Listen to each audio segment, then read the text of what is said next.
সরকারকে আমরা বসিয়েছিলাম।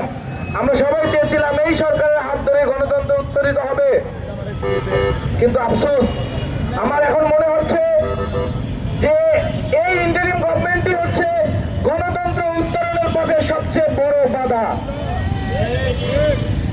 যেখানে একটা ইনক্লুসিভ ইলেকশনের মাধ্যমে ক্ষমতা হস্তান্তর করে দিয়ে গণতান্ত্রিক পদ্ধতিতে, যেখানে মানুষ 17 বছর ভোট দেওয়া থেকে বিরত ছিল, একজনের ভোট আরেকজনে দিয়ে দিছে, শাসক গোষ্ঠীরা সাধারণ জনগণের ভোট দিয়ে তারা নিজেদের মতো করে ক্ষমতা দখল করেছে।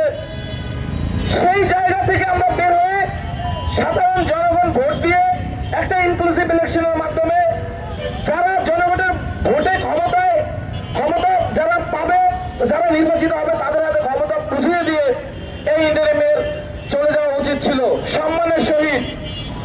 কিন্তু আফসোস তারা নানাবিধ সংস্কার রেডি করলেন। দিন শেষে লাভ কি হলো?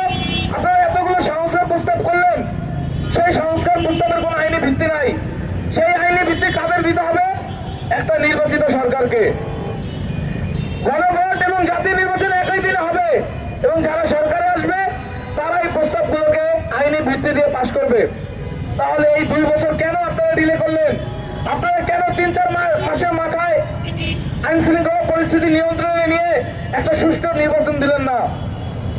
কেন দেশের আইন শৃঙ্খলা পরিস্থিতি এরকম একেবারে নিম্ন পর্যায়ে নিয়ে চলে গেলেন, যেখানে পুরো দেশটা একটা খোলা মাঠের মতো হয়ে গেছে? যে যেখানে পারছে নৈরাজ্য সৃষ্টি করছে, যে যেখানে পারছে সেখানে সে তার মতো করে এই দেশে বিভিন্ন প্রকার ষড়যন্ত্র লিপ্ত হচ্ছে। সেই ষড়যন্ত্রের ধারাবাহিকতায় আমার ভাই ওসমান হাদি দিনের বেলায় একটা জনবহুল এরিয়ায় জুমার নামাজের পরে গুলিবিদ্ধ হলেন এবং তার 1 সপ্তাহ পরে চিকিৎসাধীন অবস্থায় মৃত্যুবরণ করলেন। তাহলে এই মৃত্যুর দায় সরাসরি কার? আমি মনে করি এই মৃত্যুর পিছনে যারাই থাকুক না কেন, এই মৃত্যুর দায় সরাসরি এই গভর্নমেন্টের। কারণ এই গভর্নমেন্ট যারা জুলাই যোদ্ধা, যারা আন্দোলনকারী, যারা এই ফ্যাসিজমের বিরুদ্ধে সংগ্রাম করেছে, তাদের নিরাপত্তা দিতে পুরোপুরি ব্যর্থ হয়েছে। এর পরবর্তী সময়ে হাদি ভাই যখন মারা গেলেন, ওনার মৃত্যুর সংবাদের পরে শাহবাগে একটা বিশাল জমায়েত হলো।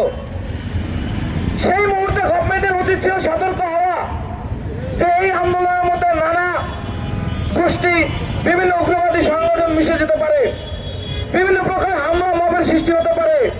আমাদের এখন সর্বোচ্চ সতর্কতা অবলম্বন করতে হবে। শাহবাগ মোড় থেকে কারণ বাজার, সেখান থেকে ফার্মগেট, সেখান থেকে ধানমন্ডি, আপনারা প্রথম আলোতে যখন হামলা হলো আপনারা তখন কি করলেন? কেন সেখানে আইন শৃঙ্খলা বাহিনী পাঠালেন না? কেন প্রথম আলো এভাবে ধ্বংসযজ্ঞ চালানো হলো? কেন ডেইলি স্টারে চালানো হলো? কেন সাহেবাতে ভাঙচুর চালানো হলো? তো আপনারা কি করেছেন? আমি তো মনে করি আপনারা ইচ্ছাকৃত ভাবে একটা গোষ্ঠীকে সুযোগ করে দিয়েছেন এইসব জায়গায় হামলা চালানোর জন্য।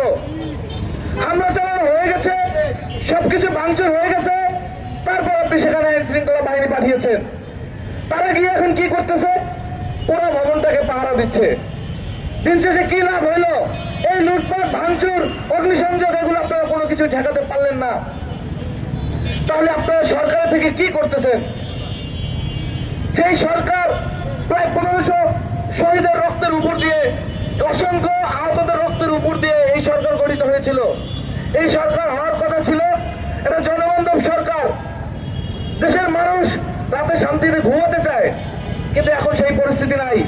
নানাভাবে আপনারা সময় ক্ষেপণ করতেছেন। অতএব এইসব বাদ দেন। শহীদ ওসমান হাদি, এই হাদিকে হত্যার পিছনে কারা কারা জড়িত ছিল, কোন কোন গোষ্ঠী জড়িত ছিল, শহীদ হাদির হত্যায় কারা লাভবান হয়েছে, তাদেরকে খুঁজে বের করেন, তাদেরকে জাতির সামনে প্রকাশ করেন, তাদের মুখোশ উন্মোচন করেন। দ্রুত সময়ের মধ্যে আপনারা নির্বাচনের তফসিল ঘোষণা করেছেন।